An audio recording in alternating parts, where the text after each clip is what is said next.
अस्सलाम वालेकुम एवरीवन। आप देख रहे हैं लर्न बायोलॉजी विद वासे और आज हम अपने फ़र्स्ट टॉपिक के साथ आपके सामने हाजिर हैं। चैप्टर नंबर 1 10th क्लास का ये टॉपिक है human digestive system. Human digestive system को समझने से पहले हमें कुछ चीज़ें समझने की ज़रूरत है जो हमारे 9th क्लास के सिलेबस का पार्ट थी। जैसे न्यूट्रिशन क्या होता है, शॉर्ट क्वेश्चन आ सकता है, डिफाइन न्यूट्रिशन। तो न्यूट्रिशन क्या है या define nutrition, what is nutrition, दोनों तरीक़ों से पूछा जा सकता है। How organisms get and use energy,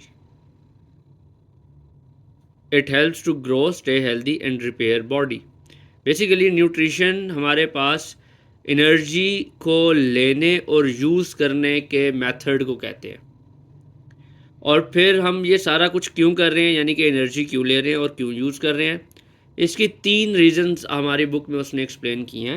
number 1, हम ग्रो करना चाहते हैं, हमारी बॉडी ग्रो कर सके, हम हेल्दी रहना चाहते हैं, और फिर हमारी बॉडी के अंदर जो अनवांटेड मैकेनिज़म्स हो रहे हैं या वांटेड मैकेनिज़म्स हैं या हमारी बॉडी में ऐसे रिएक्शंस हो रहे हैं जिसके कुछ ना कुछ साइड जो है वो इफ़ेक्ट्स मौजूद हैं या हार्मफुल इफ़ेक्ट्स मौजूद हैं बेटा, तो उसके सारे मामलात को मैनेज करने के लिए नेसेसरी बॉडी रिपेयर्स की भी ज़रूरत होती है।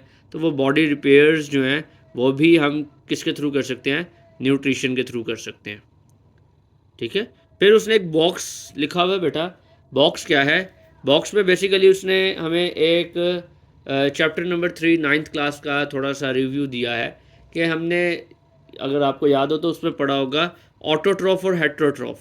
ऑटोट्रॉफ्स वो ऑर्गेनिज्म होते हैं बेटा विच प्रिपेयर देयर ऑन फूड, जो अपना खाना खुद प्रिपेयर करते हैं दो चीज़ों को यूज़ करके। नंबर 1 इनऑर्गेनिक सब्सटेंसेस को, और नंबर 2 बेटा वो यूज़ करते हैं एनर्जी को। ठीक है। जैसे प्लांट्स फोटोसिंथेसिस करते हैं।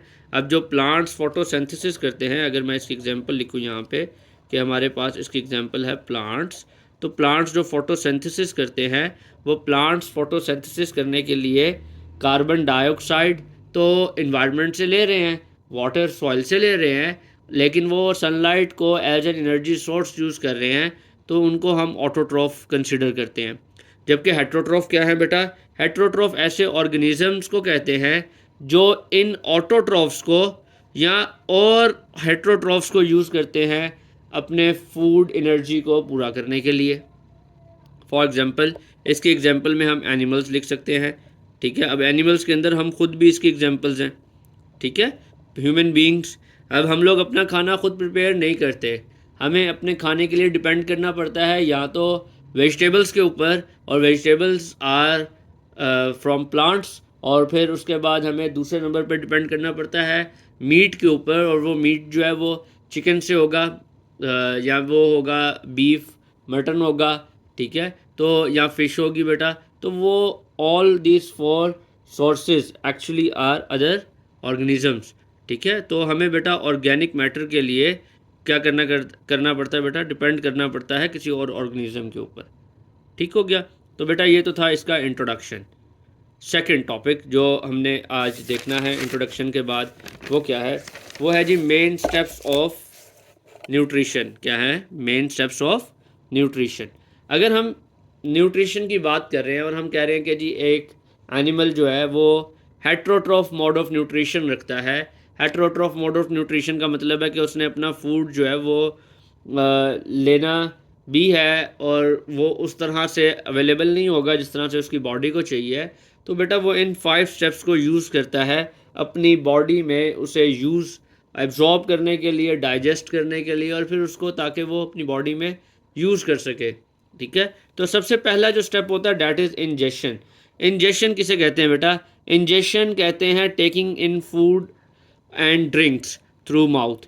आप अपने मुंह से जो कुछ खा रहे हैं, जो पी रहे हैं, वो इंजेशन होता है। ठीक है। उसके बाद सेकंड स्टेप आता है बेटा डाइजेशन का। डाइजेशन को अगर हम देखें तो डाइजेशन का मतलब जनरली हम ये लेते हैं कि जी ये तो एक पूरा सिस्टम का नाम है। ऑब्वियसली एक सिस्टम का नाम तो है, लेकिन जब हम स्टेप्स की बात करते हैं तो स्टेप्स के अंदर डाइजेशन एक प्रोसेस का नाम है।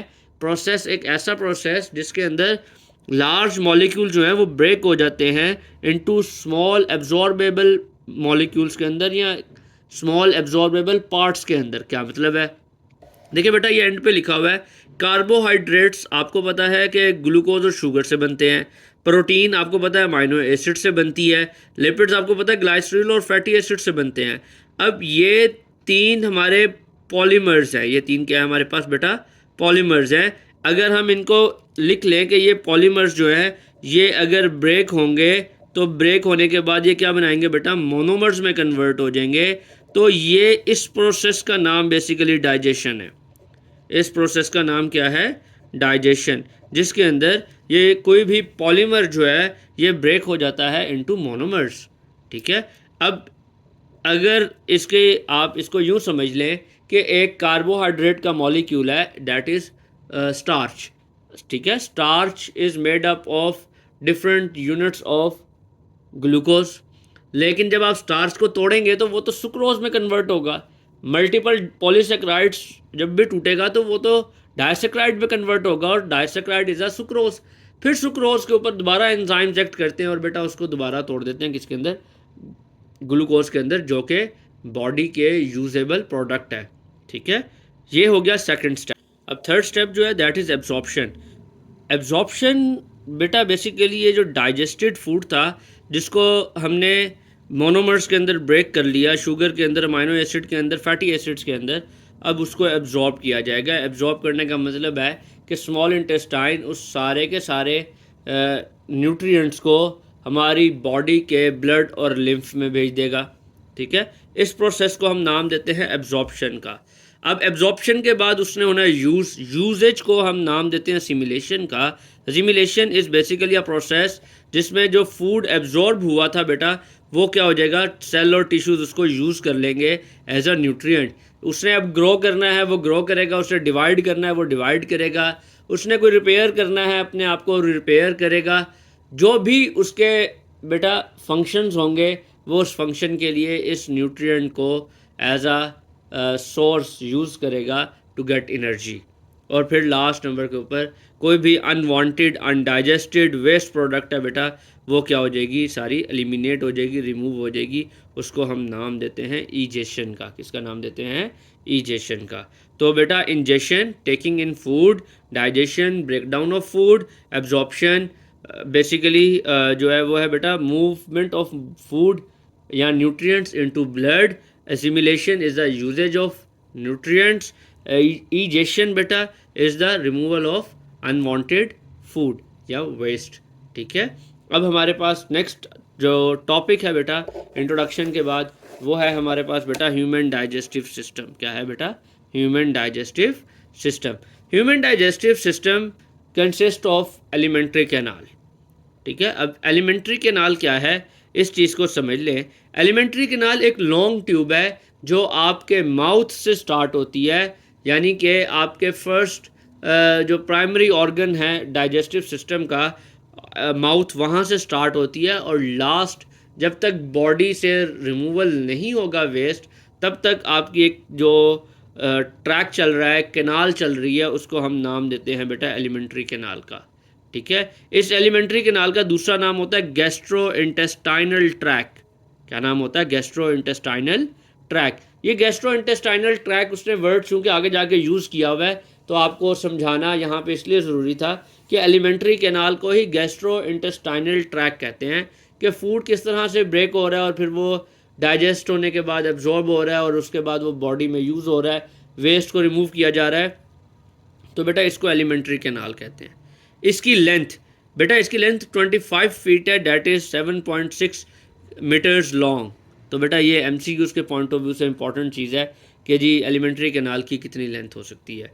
फिर बेटा इसके ऑर्गन्स, कौन कौन से ऑर्गन्स मौजूद हैं? तो देखें बेटा 5 मेजर ऑर्गन्स मौजूद हैं एलिमेंट्री कैनाल के अंदर, लेकिन उसके साथ कुछ जो है वो एसोसिएटेड स्ट्रक्चर्स मौजूद हैं जिनको ग्लैंड्स भी कहते हैं, एसेसरी ऑर्गन्स भी कहते हैं।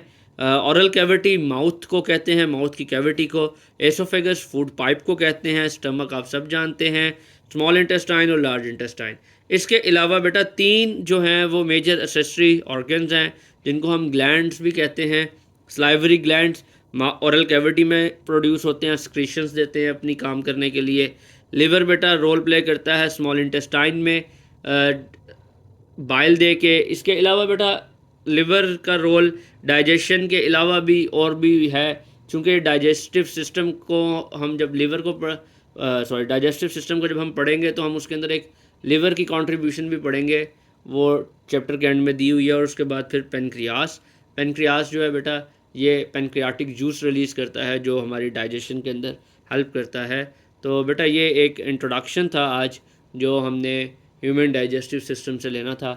यहाँ तक अगर आपका किसी बच्चे का क्वेश्चन है बेटा तो नीचे कमेंट सेक्शन में आप ज़रूर बताएं, इंशाल्लाह हम उसको नेक्स्ट लेक्चर के अंदर क्लियर करने की कोशिश करेंगे। एंड डू रिमेंबर कि आपने मेरे चैनल को लाइक और सब्सक्राइब करना है। अगर आपको वीडियो अच्छी लगी हो तो इसे शेयर करें। ज़्यादा से ज़्यादा शेयर जो है वो इस चैनल की ग्रोथ के लिए एक पॉजिटिव इम्पैक्ट रोल प्ले करेगा। Thank you so much. अल्लाह हाफिज़।